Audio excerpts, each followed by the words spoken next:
Hi, I'm Addison K. Witt, Poet Laureate of the Defense of Democracy and host of this podcast. The attack on America's public school system isn't slowing down, but neither are we. Here you'll meet authors, educators, students, and defenders from across the country who aren't just sounding the alarm, they're answering it. You'll be informed, you'll be moved, and if we've done our job right, you'll be ready to stand with us. This is the Defense of Democracy podcast. Let's get into it. Welcome to the Defense of Democracy podcast. I'm your host, Addison K. Witt, Poet Laureate of Defense of Democracy. Today, I am joined by Dr. Cathy Fleischer of Everyday Advocacy. Now, she's created a toolkit that is the cornerstone resource for the new Defense of Democracy helpline. And today, we're going to explore how this approach empowers individuals to stand up, speak out, and take meaningful action in their communities. Cathy, welcome to the conversation. It is a pleasure to have you in spite of all of the technical challenges. Thank you so much for having me on, and Sarah Hostetler, who's my partner in this, that couldn't get the technology to work, so I'm representing her as well. Well, thank you, and I so much want to have you both on today, but we've been planning for a while, but let's get into it. And before we get into the work, I know that here on this podcast, we talk a lot about advocacy, and oftentimes the proponents are very esteemed people like yourself. But everyone has to start somewhere, and we always speak to those everyday listeners who themselves may want to get involved. Before we get into the work, I'd love to hear your personal journey, what experiences or turns in life first drew you toward advocacy? So it's been kind of a long journey, and often I tell the story that I really owe it all to my husband, because my husband has been an advocate and organizer in the environmental field for his entire career. And so back in the day when I was a high school teacher, and I would come home from school and I would just be frustrated, sad. So much was going on that I felt I couldn't control. I wished people could understand better why I was doing something the way I was doing it. And my husband would always say to me, "Oh, Cathy, you know what you should do?" And he'd start on this whole sort of organizing thing that I should be doing. And I just would look at him and say, "Are you nuts?" Right? I mean, I teach full time. I have 5 preps a day. There is no way I can do this kind of work. And so over the years, as often happens in a long marriage, I learned that he was right. And I learned that there was a lot that advocacy could offer teachers if we could think about it a little bit differently. And so I started doing a deep dive into what this meant. I started interviewing community organizers in the field, in different fields. So people who were in education, people who were in social justice, people who were in housing, people who were in public health, to try to figure out what is it that they did. And then I started thinking about that in terms of teachers. And what I learned really quickly is teachers are natural organizers. Teachers are doing this all the time because they're doing advocacy for their students, because they're talking to their principals, because they're talking to parents.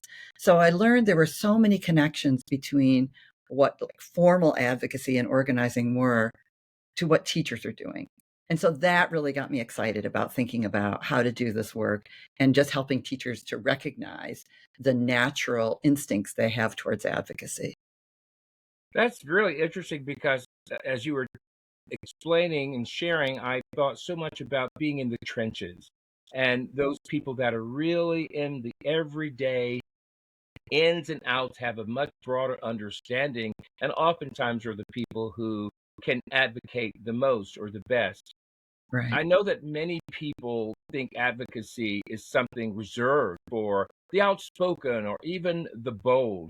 What helped you realize that just everyday people can and should use their voices? So a lot of it was the work I did with teachers and how much I learned alongside other teachers about what they were doing. But it was sort of funny. At the time this was going on, I was working on the first book I wrote about advocacy. And across the street from where we lived, there was this beautiful park, like really hands-on, low-key park that kids use all the time. And there was this decision by the park board that they were going to turn this into what we kept calling was like a Disney World kind of thing, rather than this like natural thing for kids to get dirty and, get the salamanders and do that. It was going to turn into something else. And so a bunch of the neighbors were at this meeting. And when we left the meeting, we all just kind of looked at each other and said, what, is there something that we can do? This doesn't seem right. And so it was just like a bunch of people, a bunch of neighbors who didn't have any experience in politics or any experience in other things. And we got together and started talking to other people and started developing some allies and doing that work. And we got them to turn it around. And that was sort of a real moment for me, because I thought, wow, we could do this. We weren't trained in any of this kind of stuff, but we could do it. And how much better it would be if we could help teachers and librarians and other community people have a little bit of training that would help them do it in smart ways. How did you, and although Sarah isn't here, I do want to bring her into our conversation. And how did your relationship form, and what brought you together in terms of the work that you're doing? So Sarah was also working on advocacy from a different kind of stance, and she was looking at it a lot for college level teachers and professors. And we met each other through the National Council of Teachers of English. We started talking together. We started scheming about ways we could do things together. I had done some workshops on everyday advocacy and had taught a course on it when I was at Eastern Michigan University. And Sarah and I just started thinking, wow, what could we do if we did some workshops together? So we started developing like 3-day workshops, 1-day workshops, and we would do them for teachers across the country, oftentimes through the National Writing Project, because they're a fabulous organization that has supported us through a lot of this work. And then we just started bringing in some other people who seemed interested in it too, that we met along the way. So we have a very strong and hearty small group of 7 of us who volunteer our time to do this work. I'm thinking about so many people I know who are teachers, and I see their comments on Facebook and their struggles and challenges. And it's at times, I have a friend who actually just left her job. She just quit in the middle of it because it can be very stressful between the kids, the parents, the administration, the board. So many moving parts that you have to contend with. For people who think that, for many people, it's difficult to speak up because they are concerned of losing their job or they are afraid. What advice would you give to those teachers? Yes, I 100% agree. And I always, when I'm talking about, so I want to say, I'm not being Pollyanna-ish, right? I know this is hard work, and I know that people have to find their way in by finding some small thing they can do at first. We talk a lot in everyday advocacy about proactive advocacy.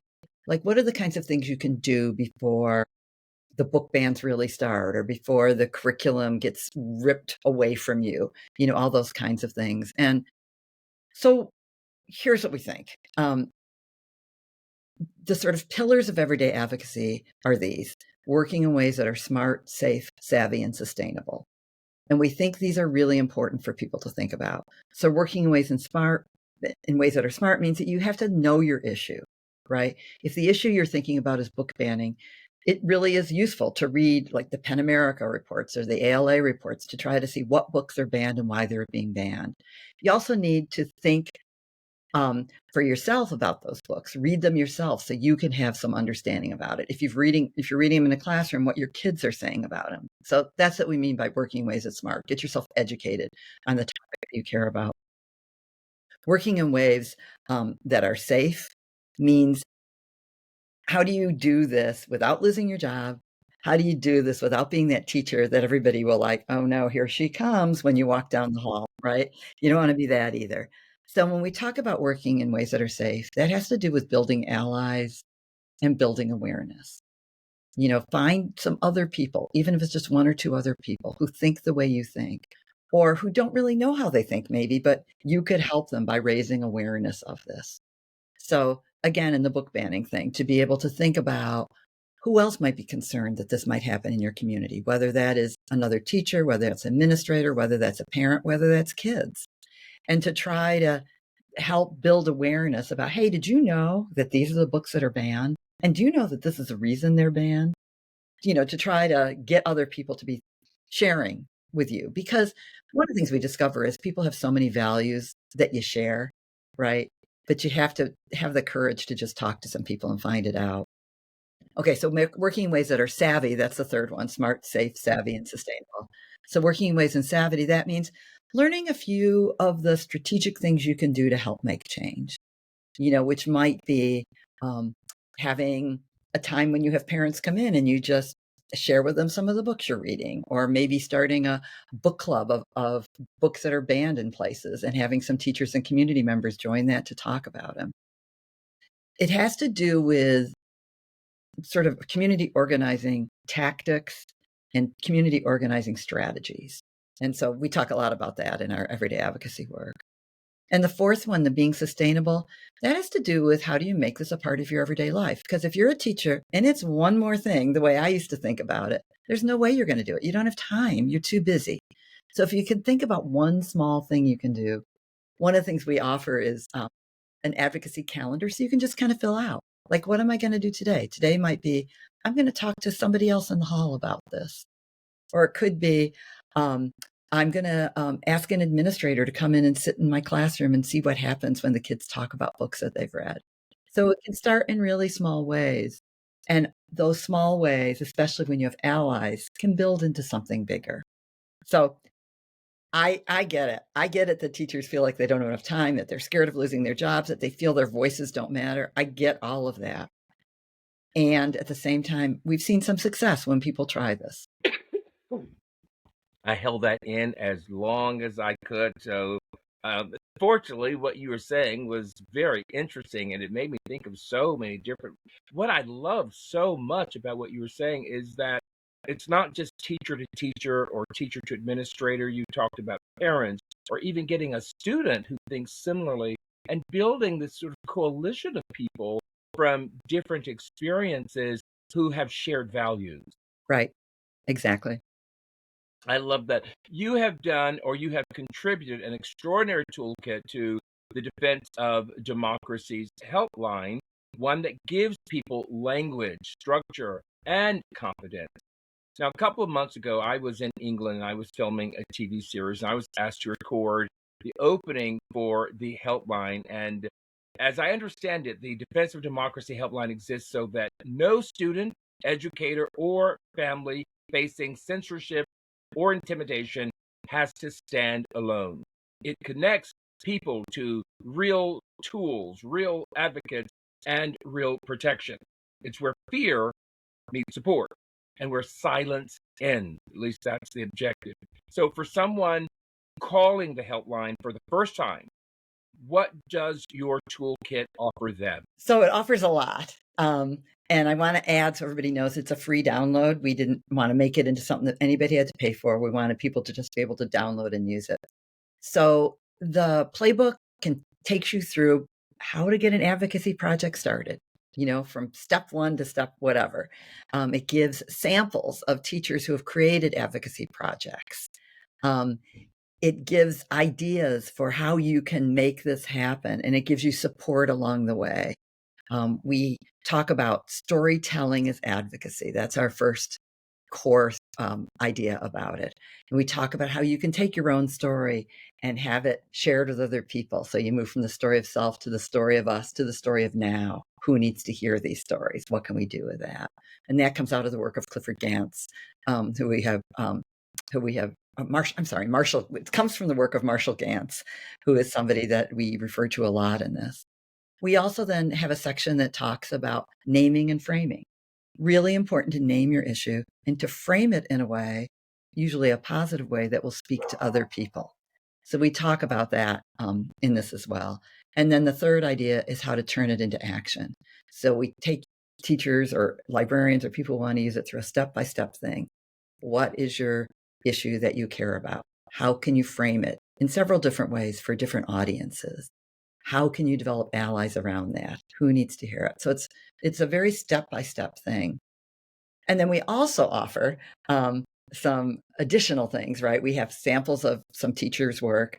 Throughout the playbook, there's also some videos that have mostly are of either me or of teachers in settings where we've shared this. So you can watch a video of somebody else doing it to help you get some ideas how you can do it as well. I think it's an amazing opportunity and helpline for people. And, although I teach differently, I teach acting, so it's a completely different process, and it's usually private. It's not part of the public school system. But I know a lot of people and have a lot of friends who are in the public school system, and any help that can provide resources for them to uh, become stronger, better advocates in their own space is super, super important. Right now, and we talk about this so much, and I was really curious as I was thinking about this and asking this question to you, because I asked this question to a lot of people in the school system. The attacks on public schools, libraries, educators have been relentless. But from your vantage point, what types of threats are we facing? Are they still, there's been a lot of changes the last election demonstrated that there might be some significant changes moving forward. Are we still seeing the attacks as much as we have in the past? It feels that way to teachers who are in classrooms right now. It feels that way to me watching, reading perhaps too much of the news and social media. But I think underlying all those attacks, there's one central point, and that's a deprofessionalization of educators and librarians. This idea that their knowledge and experience don't count, that they have no voice. And to me, that is terrifying. Individual books being banned are also really bad, or individual curriculum being taken away. But when what's underlying it is that we don't trust teachers to make the decisions, it's a stunning statement on what's going on in the world. I think there's many areas in which we're not trusting the professionals to make the decisions. So I think so much of what's going on is based in that. I think that is why it makes it even more important for teachers to reclaim their voices and to find ways to do it that are smart, safe, savvy, and sustainable. Because together we have power, and together we can talk back and help others understand why we do things in the way we do, that are research-based, that are based in the context in which we work, that are based in the students that we see. We have to do that. It's the kids who are going to suffer if we don't. Indeed. I so love together we have power. I've always been a we the people kind of a person, and I think it is fundamental in everything that we do. Together we have power. How do we help individuals feel empowered when the system around them feels overwhelming? So I go back to, I think, small steps. Because one of the things I learned really early on in community organizing when I was starting to study it, is every small step you take makes you feel more confident about taking the next step, right? When you have something and there's a little success and maybe one other person is listening to you, it's easier to go on.